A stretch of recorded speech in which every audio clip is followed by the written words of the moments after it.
अब level 3 helmet war good क्यों है? क्योंकि यार तुम्हें लेवल 1 हेलमेट से तुम्हारा काम चल जाएगा। तुम गाड़ी पे निकलोगे, लेवल 1 हेलमेट लगा के जाओ, एक्सीडेंट होगा, बच जाओगे, दैट्स इट ना। गोली थोड़ी लग रही है रोड पे तुम्हें।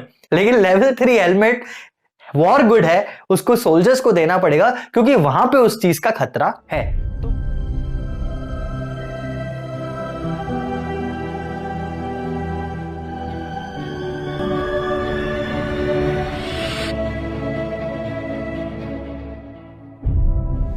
Hello and welcome back to the YouTube channel which is commerce by Rohit भैया। आज हम लोग क्या पढ़ने वाले हैं? देखो यार, आज जो हम चैप्टर स्टार्ट करने वाले हैं वो है introduction to micro economics. Theoretically जो इकोनॉमिक्स का ये चैप्टर है वो सबसे ज्यादा इंपॉर्टेंट है माइक्रो इकोनॉमिक्स की पूरी बुक में।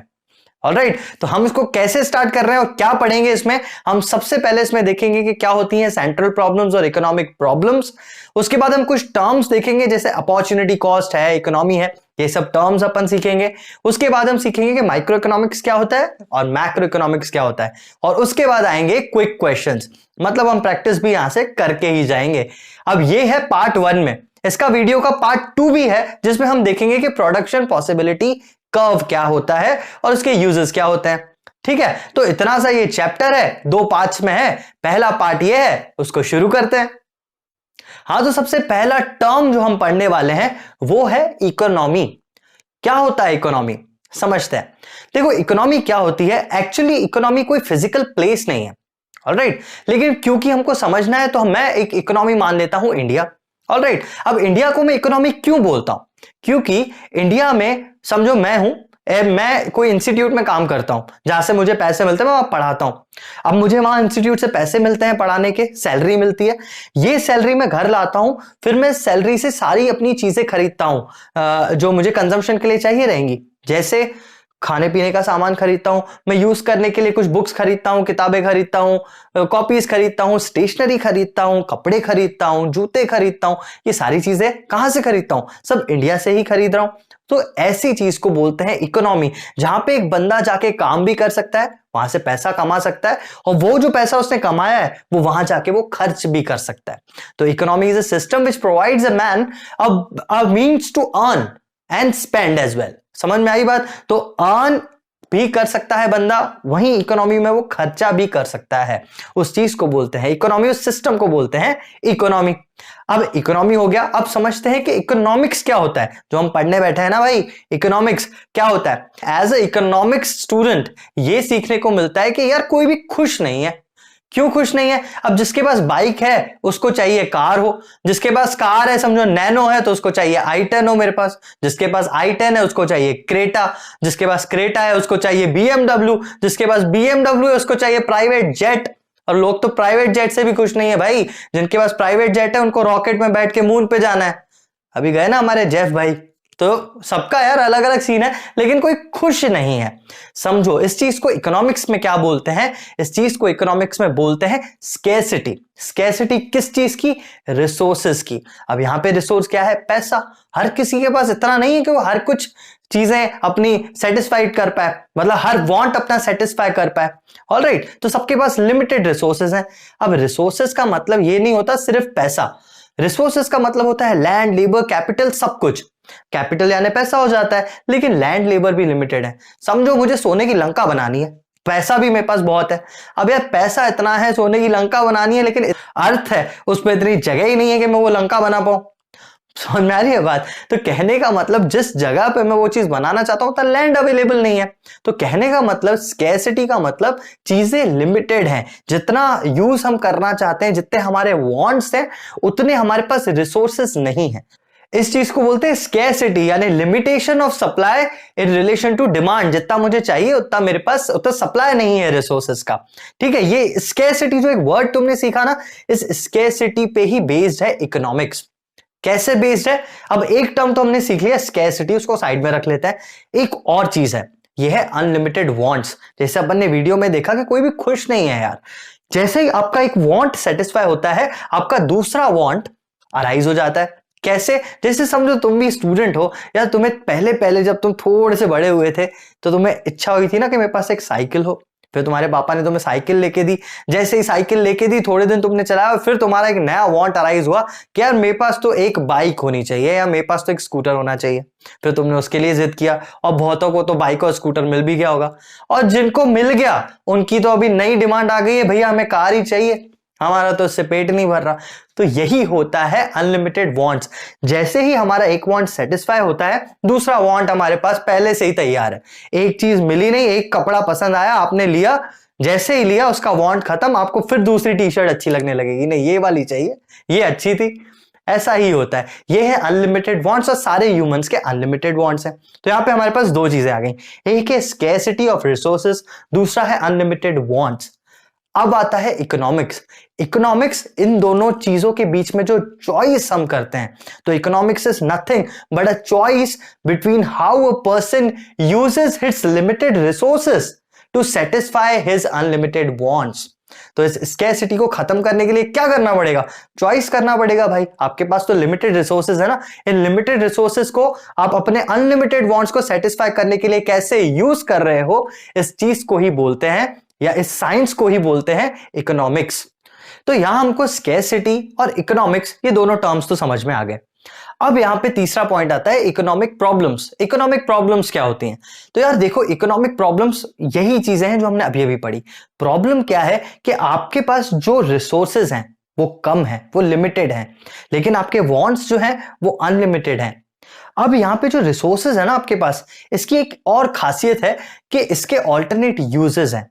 कैसे, मैं उसको समझाता हूं। समझो एक लैंड है, तो लैंड पे या तो आप क्रॉप्स ग्रो कर सकते हो, या तो आप फैक्ट्री बना सकते हो, या वहां पे आप अपना एक अम्यूजमेंट पार्क बना सकते हो, या फिर वहां पे आप अपना शादी हॉल बना सकते हो, है ना, या तो फिर वहां पे एक रेसिडेंशियल अपार्टमेंट बना के उसको बेच सकते हो। तो कितने सारे यूजेस हो गए ना एक रिसोर्स के, एक लैंड के। यही होता है कि यार अगर एक ही यूज होता ना तो दिक्कत ही नहीं होती, लेकिन क्योंकि उस रिसोर्स के यूजेस बहुत सारे हैं, तभी हमको इकोनॉमिक प्रॉब्लम आती है। क्या होती है इकोनॉमिक प्रॉब्लम्स? इकोनॉमिक प्रॉब्लम कुछ नहीं है बेटा, इकोनॉमिक प्रॉब्लम है सिर्फ चॉइस। ये जो एक वर्ड आता है ना चॉइस, ये इकोनॉमिक प्रॉब्लम ही है, चॉइस ही हमारा प्रॉब्लम है। क्यों हमको चॉइस करना पड़ता है? तीन रीजंस की वजह से। क्योंकि हमारे पास रिसोर्सेज स्कैर्स हैं, कम है, लिमिटेड है। दूसरी बात, हमारे वांट्स जो हैं वो अनलिमिटेड हैं। और तीसरी बात कि हमारे जो यूजेस हैं इन रिसोर्सेज के वो ऑल्टरनेट हैं, मतलब बहुत सारे यूजेस हैं। तो इन सब में हमें जो चॉइस मेक करना पड़ता है, ये चॉइस ही हमारा इकोनॉमिक प्रॉब्लम है। आ गई बात समझ में? अब आगे बढ़ते हैं हमारे नेक्स्ट टॉपिक पे, जो है माइक्रो इकोनॉमिक्स और मैक्रो इकोनॉमिक्स क्या होता है और वो डिफरेंट कैसे होते हैं। हाँ, तो सबसे पहला टॉपिक आ जाता है माइक्रो इकोनॉमिक्स। अब ये माइक्रो इकोनॉमिक्स किसने पैदा किया? मतलब जिसने पैदा किया होगा वो उसका बाप होगा, तो उसका बाप कौन है? Adam Smith. माइक्रो इकोनॉमिक्स को पैदा करने वाला इंसान है एडम स्मिथ। ऑलराइट, ये चीज तुम्हें याद करनी है, 1 मार्क क्वेश्चन बन सकता है तुम्हारे लिए। तो Adam Smith is considered as father of micro economics. अब ठीक है, ये तो समझ में आ गया। माइक्रो इकोनॉमिक्स क्या है ये तो बताओ। तो माइक्रो इकोनॉमिक्स क्या है? देखो, एक इकोनॉमी जो बनती है ना, वो छोटे छोटे सेगमेंट से बनती है। छोटे सेगमेंट है ना, मैं खुद में एक सेगमेंट हूं, मैं हाउस होल्ड हूं, मैं छोटा सा एक हाउस होल्ड हूं। दूसरा, मेरी एक इंस्टीट्यूशन है, तो समझो वो इंस्टीट्यूट भी एक सेगमेंट है उस सोसाइटी का, उस इकोनॉमी का। तो ये जो छोटे छोटे यूनिट्स है ना, इन सबको जब अपन पढ़ते हैं, इनका बिहेवियर अपन पढ़ते हैं, इसको बोलते हैं माइक्रो इकोनॉमिक्स। अब छोटा कितना छोटा? एक इंसान, एक आदमी, हाँ बिल्कुल, एक दुकान, बिल्कुल, एक स्टोर, जैसे जैसे बिग बास्केट एक कंपनी हो गई। अगर बिग बास्केट को देख ले तो क्या वो माइक्रो इकोनॉमिक्स है? बिल्कुल, उसका बिहेवियर अपन पढ़ेंगे तो माइक्रो इकोनॉमिक्स है। तो ये इंडिविजुअल यूनिट का, और इवन स्टील इंडस्ट्री को आप ले लो तो भी वो माइक्रो इकोनॉमिक्स है। ठीक है, अब ये हो जाता है माइक्रो। माइक्रो यानी इंडिविजुअल यूनिट्स का बिहेवियर स्टडी करना माइक्रो इकोनॉमिक्स के अंतर्गत आता है। मैं बहुत ज्यादा हिंदी बोलता हूं ना, तो माइक्रो इकोनॉमिक्स के अंडर आता है इंडिविजुअल यूनिट्स का स्टडी करना।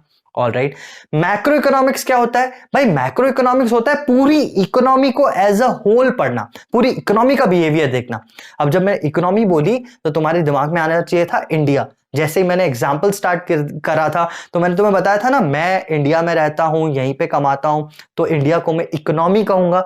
तो इस इकोनॉमी को एज अ होल जब अपन पढ़ते हैं तो इसको बोलते हैं मैक्रो इकोनॉमिक्स। मतलब under macro economics we study economy as a whole. अब यहां पे समझ में आ गया बेसिक के मैक्रो और माइक्रो क्या है। अब देखते हैं कि इसमें डिफरेंस क्या होता है, क्यों अपन माइक्रो को अलग रख रहे हैं और मैक्रो को अलग रख रहे हैं। हाँ जी, तो सबसे पहला डिफरेंस है माइक्रो और मैक्रो इकोनॉमिक्स के बीच में कि जो माइक्रो इकोनॉमिक्स है वो इंडिविजुअल यूनिट से डील करता है, वहीं जो मैक्रो इकोनॉमिक्स है वो एग्रीगेट्स से डील करता है। एग्रीगेट्स क्या होते हैं? Aggregate is a sum up of particular units, मतलब कुछ चीजों को मिला दिया तो एक एग्रीगेट बनता है। एक इकोनॉमी के सारे यूनिट्स को मिला दो तो एक एग्रीगेट बनता है। तो मैक्रो इकोनॉमिक्स एग्रीगेट्स को स्टडी करता है। नाम, यहां पे जो माइक्रो इकोनॉमिक्स है इसका नाम है प्राइस थ्योरी। और ये प्राइस थ्योरी क्यों है? क्योंकि हम इसमें माइक्रो इकोनॉमिक्स के थ्रू किसी चीज का प्राइस तय करते हैं। वो पूरा माइक्रो इकोनॉमिक्स जब पढ़ लोगे ना तब समझ में आएगा कि हाँ भाई प्राइस कैसे निकला। लेकिन फिलहाल के लिए इसका नाम जान लो कि माइक्रो इकोनॉमिक्स को बोलते हैं प्राइस थ्योरी और मैक्रो इकोनॉमिक्स को बोलते हैं इनकम थ्योरी। माइक्रो इकोनॉमिक्स में डिग्री ऑफ एग्रीगेशन यानी जो हम सम अप करते हैं थोड़ा कम है, लिमिटेड है। लेकिन मैक्रो इकोनॉमिक्स क्योंकि सारी चीजों को प्लस करके पूरी इकोनॉमी को ले रहे हो आप, तो वहां पे डिग्री ऑफ एग्रीगेशन ज्यादा रहता है। एग्रीगेशन बेसिकली मतलब होता है सम अप, तो एग्रीगेशन मैक्रो इकोनॉमिक्स में थोड़ा सा ज्यादा रहता है। तो जब अपन माइक्रो इकोनॉमिक्स पढ़ते हैं तो जो माइक्रो इकोनॉमिक्स के टूल्स है ना वो है डिमांड और सप्लाई, और वहीं पे मैक्रो इकोनॉमिक के टूल्स क्या है? मैक्रो इकोनॉमिक्स के टूल्स हैं एग्रीगेट डिमांड और एग्रीगेट सप्लाई। मतलब इंडिविजुअल्स की डिमांड को देखा जाए तो वो माइक्रो इकोनॉमिक्स है, और सारे इंडिविजुअल्स की डिमांड को मिला दूं यानी एग्रीगेट डिमांड बन गई, और सारे इंडिविजुअल्स के सप्लाई को मिला दूं तो एग्रीगेट सप्लाई बन गया। ये एग्रीगेट्स जो है वो मैक्रो का पार्ट है। अब यहां पे एक अजम्पशन लेना पड़ता है माइक्रो इकोनॉमिक्स को पढ़ते टाइम हम मैक्रो इकोनॉमिक एलिमेंट्स को कांस्टेंट मानते हैं। अब वो कैसे होगा वो तो हम जब चैप्टर में आगे बढ़ेंगे तो तुम्हें समझ में आएगा कि कौन सा कंसेप्ट पढ़ रहे हैं और किसको कांस्टेंट रखा है। लेकिन फिलहाल के लिए ये समझ लो कि माइक्रो इकोनॉमिक्स पढ़ते टाइम हम मैक्रो इकोनॉमिक एलिमेंट्स को कांस्टेंट मानते हैं, और वहीं हम जब मैक्रो इकोनॉमिक बिहेवियर या मैक्रो इकोनॉमिक कंसेप्ट्स पढ़ते हैं तब हम माइक्रो इकोनॉमिक्स को कांस्टेंट मानते हैं। तो ये था डिफरेंस माइक्रो और मैक्रो इकोनॉमिक्स के बीच। अब हम पढ़ते हैं हमारे चैप्टर के थोड़े से ज्यादा इंपॉर्टेंट टॉपिक जो है सेंट्रल प्रॉब्लम्स ऑफ इकोनॉमी पे। हाँ, तो अब जो हम टॉपिक स्टार्ट कर रहे हैं वो है सेंट्रल प्रॉब्लम्स ऑफ इकोनॉमी। उससे पहले देखो मैं एक चीज बता दूं, बहुत सारे बच्चे कॉल करके बोलते हैं भैया नोट्स चाहिए। तो यार जब मैं पढ़ा रहा होता हूं तो मैं स्क्रीन पे ऑलरेडी सारी डेफिनेशंस और सारी चीजें प्रेजेंट कर ही देता हूं, तो तुम चाहो तो डायरेक्टली वहां से आप स्क्रीनशॉट्स ले सकते हो और वही नोट्स हैं, कुछ इंडिविजुअली अलग नहीं है। लेकिन फिर भी अगर तुम्हें कंपाइल्ड नोट्स चाहिए तो तुम मुझे डायरेक्टली कॉन्टैक्ट कर सकते हो मेरे इंस्टाग्राम पे या फिर ईमेल पे, तो मैं डायरेक्टली तुम्हें पीडीएफ भी नोट्स का भेज दूंगा, कोई दिक्कत नहीं है उसमें, ठीक है। बाकी वैसे नोट्स आते जाते हैं, आप मेरा एडवाइस यही रहता है कि कॉपी पेन उठा के बैठो और साथ में वो चीजें करते जाओ या एटलीस्ट स्क्रीनशॉट्स तो लेते जाओ। ऑलराइट, तो यहां पे हम स्टार्ट करते हैं सेंट्रल प्रॉब्लम्स ऑफ इकोनॉमी, और सबसे पहला प्रॉब्लम है व्हाट टू प्रोड्यूस। अब पहले प्रॉब्लम को समझने से पहले देखो कि ये टॉपिक एग्जाम में कैसे आता है। सेंट्रल प्रॉब्लम्स ऑफ इकोनॉमी कभी भी पूरा लिखने को नहीं आता, जैसे क्वेश्चन कभी भी ये नहीं बनेगा explain central problems of economy. सारे प्रॉब्लम्स आपसे नहीं पूछे जाते, आपसे इंडिविजुअली प्रॉब्लम पूछा जाता है। जैसे 3 प्रॉब्लम्स होते हैं, what to produce, how to produce and for whom to produce. तो ये 3 इंडिविजुअल प्रॉब्लम्स हैं। क्वेश्चंस इंडिविजुअली बनते हैं, एक्सप्लेन व्हाट टू प्रोड्यूस बनेगा, एक्सप्लेन सेंट्रल प्रॉब्लम्स नहीं बनेगा। ऑलराइट, तो हर चीज को बिल्कुल इस टॉपिक को अच्छी तरह, एक एक प्रॉब्लम को अच्छी तरह समझना है अपने को। अब यहां पे सबसे पहले तो देखो हम सेंट्रल प्रॉब्लम्स ऑफ इकोनॉमी देख रहे हैं। तो इकोनॉमी यानी बहुत बड़ा, जैसे इंडिया ऑलरेडी सारे इंस्टीट्यूशन, सारे ऑर्गेनाइजेशंस, लोग, फर्म, सब कुछ आ गया उसमें। ऑलराइट, तो हम एक बड़ी सी चीज को पढ़ रहे हैं। तो ये जो बड़ी चीज है ये इकोनॉमी है, और हर इकोनॉमी के कुछ सेंट्रल प्रॉब्लम्स होते हैं। सबसे पहला सेंट्रल प्रॉब्लम जो हम लोग डिस्कस कर रहे हैं वो है व्हाट टू प्रोड्यूस।